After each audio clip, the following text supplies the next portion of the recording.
Hello class ninth. हम लोग plasma membrane का फंक्शन पढ़ रहे थे, ठीक है। प्लाज्मा मेम्ब्रेन जिसको हम सेलेक्टिव सेमी परमिएबल मेम्ब्रेन भी कहते हैं, ठीक है। बहुत सारे मटेरियल्स को ये सेलेक्टिवली मतलब चुन के क्या कहते हैं, जो सेलेक्टेड मटेरियल्स है उनको ही अंदर जाने देता है और सेलेक्टेड मटेरियल्स को ही बाहर मूवमेंट अलाउ करता है। हम लोग उसमें डिफ्यूजन और ऑस्मोसिस पढ़े थे, ठीक है। डिफ्यूजन और ऑस्मोसिस पढ़े थे। एक बार हम जरा एक आउटलाइन देखते हैं प्लाज्मा मेम्ब्रेन के फंक्शन का, ठीक है। तो plasma membrane that is also known as cell membrane, अगर हम इसका फंक्शन देखें प्लाज्मा मेम्ब्रेन का, तो it allow three type of movement, ठीक है। Plasma membrane allow three type of movement. पहला है पैसिव, एक्टिव एंड बल्क, ठीक है। Passive is of two types, diffusion and osmosis, ठीक है। हम लोग ये पढ़ चुके हैं। For this process there is no requirement of energy, there is no requirement of energy, ठीक है। जैसे अब मान लेते हैं जैसे बॉर्डर नहीं होता है, बॉर्डर, तो उस पर जब मटेरियल्स एक्सचेंज होते हैं बिटवीन द टू कंट्री तो कुछ टैक्स वैक्स लगता है, ठीक है। कुछ ऐसे मटेरियल है जरूरी सेवा जिस पर टैक्स नहीं है, कोई एनर्जी नहीं खर्च होगा, वो ये है गैसियस। डिफ्यूजन प्रोसेस से गैस का एक्सचेंज होता है और ऑस्मोसिस से वाटर का। यानी गैस के एक्सचेंज के लिए या वाटर के ट्रांसपोर्ट मतलब ट्रांसफ़र के लिए एक सेल से दूसरे सेल में या फिर जैसे भी हो प्लाज्मा मेम्ब्रेन के across there is no requirement of energy, but for other materials like protein, amino acid, fat, fatty acids, hormones, enzymes, बहुत सारी चीज़ें ट्रांसपोर्ट होते हैं इनके अलावा। तो कुछ स्मॉल अमाउंट में रिक्वायर्ड होते हैं, जैसे कि हार्मोन्स बहुत थोड़ा सा चाहिए, एंजाइम्स थोड़ा सा चाहिए। तो हार्मोन्स, एंजाइम्स, इनका अगर ट्रांसपोर्टेशन हो रहा है तो उसको एक्टिव ट्रांसपोर्ट कहते हैं, उसके लिए भी एनर्जी खर्च करना पड़ेगा। बल्क ट्रांसपोर्ट में का मतलब होता है जब लार्ज क्वांटिटी में कोई चीज़ मूव करता है, चाहे सॉलिड हो चाहे लिक्विड हो, अगर सेल के अंदर जा रहा है उसको क्या कहेंगे, उसके बाहर क्या कहेंगे, ये सब बल्क में आता है, ठीक है। केवल पैसिव के लिए कोई एनर्जी की रिक्वायरमेंट नहीं होती है। बाकी अगर प्लाज्मा मेम्ब्रेन के क्रॉस मूवमेंट करना है तो एनर्जी खर्च करना पड़ेगा, ठीक है। अगर मटेरियल्स को मंगाना है, कहीं बाहर से कुछ मंगाना है तो बॉर्डर पे टैक्स पे करना पड़ेगा ही, ठीक है। या फिर घूस खिलाओ, घूस वही एनर्जी ही, पैसा, ठीक है। हम लोग के लिए पैसा ही क्या है, एनर्जी है। लेकिन इधर सेल के अंदर क्या है, एटीपी एनर्जी है, तो तुमको एटीपी देना पड़ेगा बार बार। एटीपी क्या होता है, एक एनर्जी का सोर्स होता है, एनर्जी के फार्म होता है। तो जहाँ भी एनर्जी की जरूरत पड़ेगी एटीपी खर्च करना पड़ेगा, ठीक है। वाटर के लिए हम देख लिए और गैस के लिए कोई एनर्जी की रिक्वायरमेंट नहीं है। एक्टिव ट्रांसपोर्ट जैसे कि कुछ इंपॉर्टेंट कंपाउंड हो गए, जैसे कि हार्मोन्स हो गया, एंजाइम्स हो गए, ठीक है, थोड़े से अमीनो एसिड हो गए कुछ इंपॉर्टेंट, अगर इनका ट्रांसपोर्टेशन होना है प्लाज्मा मेम्ब्रेन के अक्रॉस तो प्लाज्मा मेम्ब्रेन को पैसा चाहिए, यानी प्लाज्मा मेम्ब्रेन नीड्स एनर्जी, ठीक है। जब तक एनर्जी नहीं देंगे इनका ट्रांसपोर्टेशन वो होने ही नहीं देगा, ठीक है। जैसे ही अमीनो एसिड पहुंचा प्लाज्मा मेम्ब्रेन के पास कि I want to go outside the cell, तो प्लाज्मा मेम्ब्रेन बोलेगा then give me money in the form of ATP, ठीक है। Because plasma membrane need ATP for the transportation to allow the transportation of amino acid.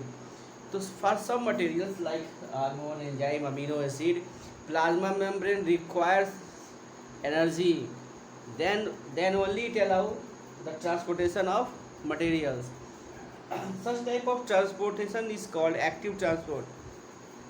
Plasma membrane also allow bulk transport, means जब बहुत ज़्यादा एक amount में कोई चीज़ cell के अंदर या बाहर जाना है तब यहाँ पे मोटा कमाई होता है उसका, ठीक है। Plasma membrane ask for again ATP.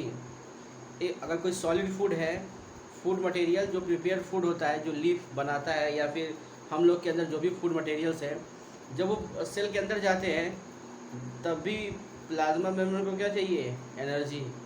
तो प्लाज्मा मेम्ब्रेन इनसे भी एनर्जी वसूलता है, इनसे भी एनर्जी किस फॉर्म में, एटीपी के फॉर्म में, इनसे भी वसूलेगा। ठीक है, मटेरियल को अंदर जाना होगा तब भी, मटेरियल को बाहर जाना होगा तब भी।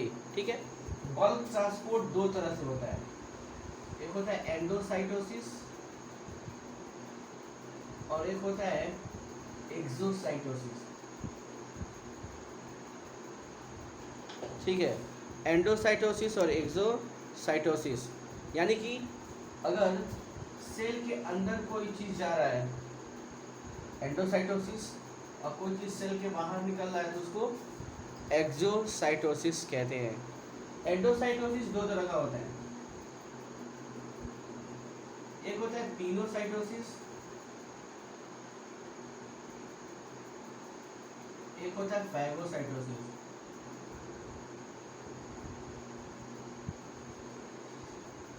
अगर लिक्विड मटेरियल अंदर जा रहा है तो उसको पिनोसाइटोसिस, इसको सेल ड्रिंकिंग भी कहते हैं, सेल ड्रिंकिंग। अगर कोई सॉलिड फूड जा रहा है अंदर उसको फैगोसाइटोसिस कहते हैं, इसको सेल ईटिंग भी कहते हैं। जब बहुत ज़्यादा अमाउंट में लिक्विड मटेरियल सेल के अंदर जाएगा, जैसे लगेगा सेल कुछ पी रहा है लिक्विड से, that is termed as pinocytosis, और इसको हम क्या कहते हैं, सेल ड्रिंकिंग। अगर बहुत ज़्यादा अमाउंट में सॉलिड फूड सेल के अंदर जा रहा है, इसको बोलते हैं हम लोग फैगोसाइटोसिस या सेल ईटिंग। और सेल के बाहर अगर कोई चीज़ लिक्विड निकले, चाहे सॉलिड चीज़ निकले, उसको कहते हैं सेल वोमिटिंग। जैसा लगता है सेल उल्टी कर रहा है, सेल के अंदर से कुछ चीज़ बाहर निकल रहा है। ठीक है, यानी exocytosis is known as cell vomiting, cell vomiting. ठीक है, तो ये हो गया पूरा प्लाज्मा मेम्ब्रेन का फंक्शन। तो plasma membrane allow 3 type of movement. अगर इस पूरे चार्ट को तुमको बोलना हो तो प्रैक्टिस कर लो अभी मेरे साथ, और तुम इसको बोल देना। तो plasma membrane allow 3 type of movement, passive movement, active movement and bulk movement. ठीक है, passive movement is of 2 types, diffusion and osmosis. Diffusion process is for gases transport, osmosis for water. ठीक है, there is no requirement of energy for diffusion and osmosis. Diffusion process help in transportation of gases across the plasma membrane. ठीक है, plasma membrane के अंदर जाना हो या plasma membrane के बाहर निकलना हो गैसेस को, डिफ्यूजन प्रोसेस कहते हैं उसको। The gases move from the higher concentration to their lower concentration. Osmosis, osmosis में वाटर का ट्रांसपोर्टेशन होता है cross the plasma membrane.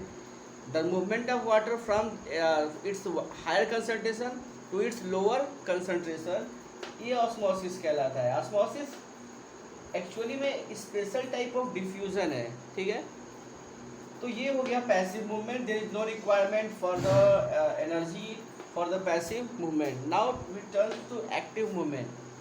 Cell requires some very essential nutrients या chemical substances in small quantity. ठीक है, and the movement of these small important components is done at the cost of energy. Means there should be some energy requirement for the transportation of these materials. Such type of movement is called active transport. Now we turn to bulk transport. Bulk transport is of 2 types, endocytosis and exocytosis. The movement of material, either liquid or solid, inside the cell is called endocytosis. ठीक है, it is of 2 types, pinocytosis and phagocytosis. Pinocytosis and phagocytosis. Pinocytosis, if liquid material move inside the cell at the cost of energy, then this is called pinocytosis. It is also known as cell drinking. If solid materials move inside the cell in bulk at the cost of energy, then it is called phagocytosis.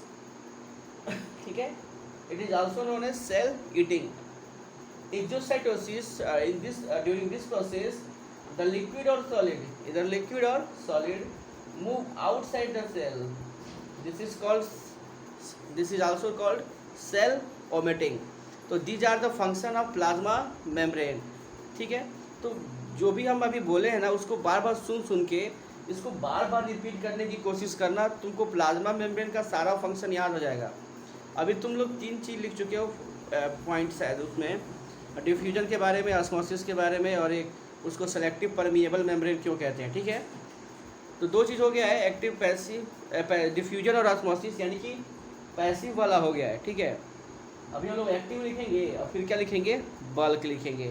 तो ये chart हो गया, जिसको देख के summary जैसा हो गया, इसको देख के तुम बोल सकते हो. तो इस चार्ट को बना लेना. ठीक है. प्लाज्मा मेम्ब्रेन का जब फंक्शन लिख लेंगे तो लास्ट में इसको बना लेना. ठीक है. अभी कहीं नोट कर लो या वीडियो को बाद में पास करके इसको नोट कर लेना. ठीक है. अभी हम इसको क्लीन करने जा रहे हैं और उसको कंटिन्यू करने जा रहे हैं, जो हम जहाँ तक हम लोग नोट्स बनाए थे.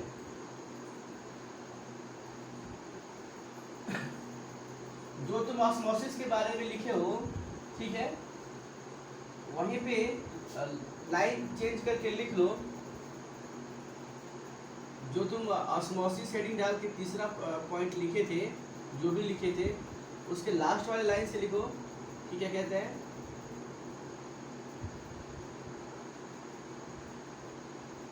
डिफ्यूजन एंड ऑस्मोसिस इसको accord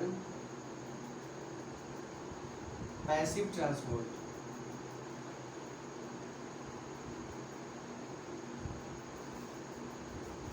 And there is no requirement of energy, and they require,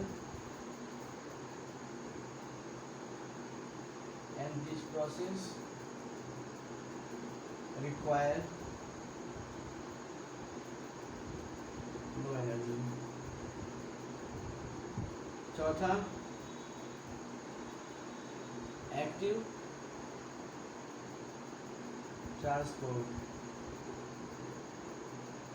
So plasma membrane also allows some important materials to move across the plasma membrane at the cost of energy. ठीक है. तो plasma membrane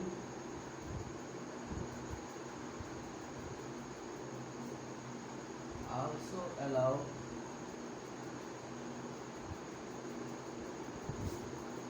the movement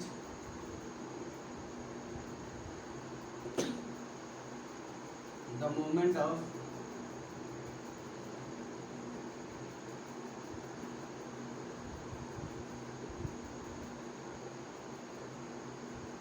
important materials such as amino acid,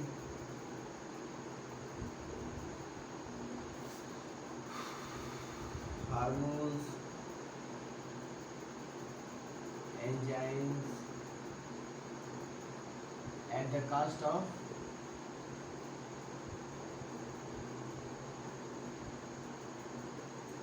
energy. ठीक है. Such type this is called active transport. लिखने जरूरत नहीं है, वो तो क्या एक्टिव ट्रांसपोर्ट में. तो enzymes at the cost of energy, यानी this is called active transport.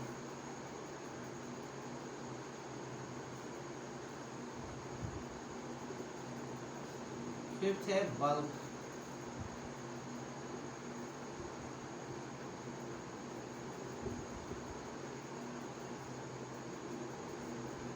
तो plasma membrane allow movement of material in bulk. Bulk मतलब होता है लार्ज क्वांटिटी. बल्क मीन्स क्या होता है, लार्ज क्वांटिटीज. तो plasma also allow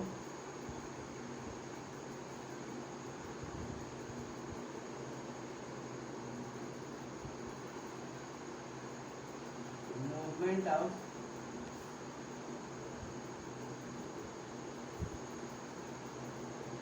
materials in bulk at the cost of energy.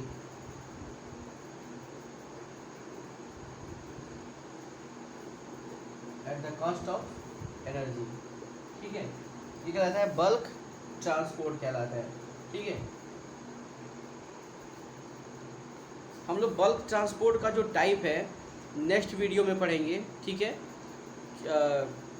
Video बहुत ज़्यादा लेंदी हो जाएगा, तो इसलिए वीडियो का भी यहीं पे पास करते हैं, रोकते हैं। हम नेक्स्ट वीडियो में, नेक्स्ट क्लास में हम लोग बल्क ट्रांसपोर्ट के टाइप पढ़ लेंगे और ऑस्मोसिस देखेंगे अलग अलग तरह के सॉल्यूशन में कैसे होता है। ठीक है, तो अभी के लिए इतना ही। Till then bye bye. इसको ज़रा नोट कर लेना यहाँ बल्क ट्रांसपोर्ट तक। ठीक है, बल्क ट्रांसपोर्ट का डिफिनीशन हो चुका है। इसमें एक लाइन और लिख लेना, it is of two type. यहाँ हम लिखवाएंगे, यहाँ पे नेक्स्ट से लिखवाएंगे it is of two type, तो इसको यहाँ तक नोट कर लेना। ठीक है, तो अभी के लिए इतना ही। ठीक है, टिल देन बाय बाय।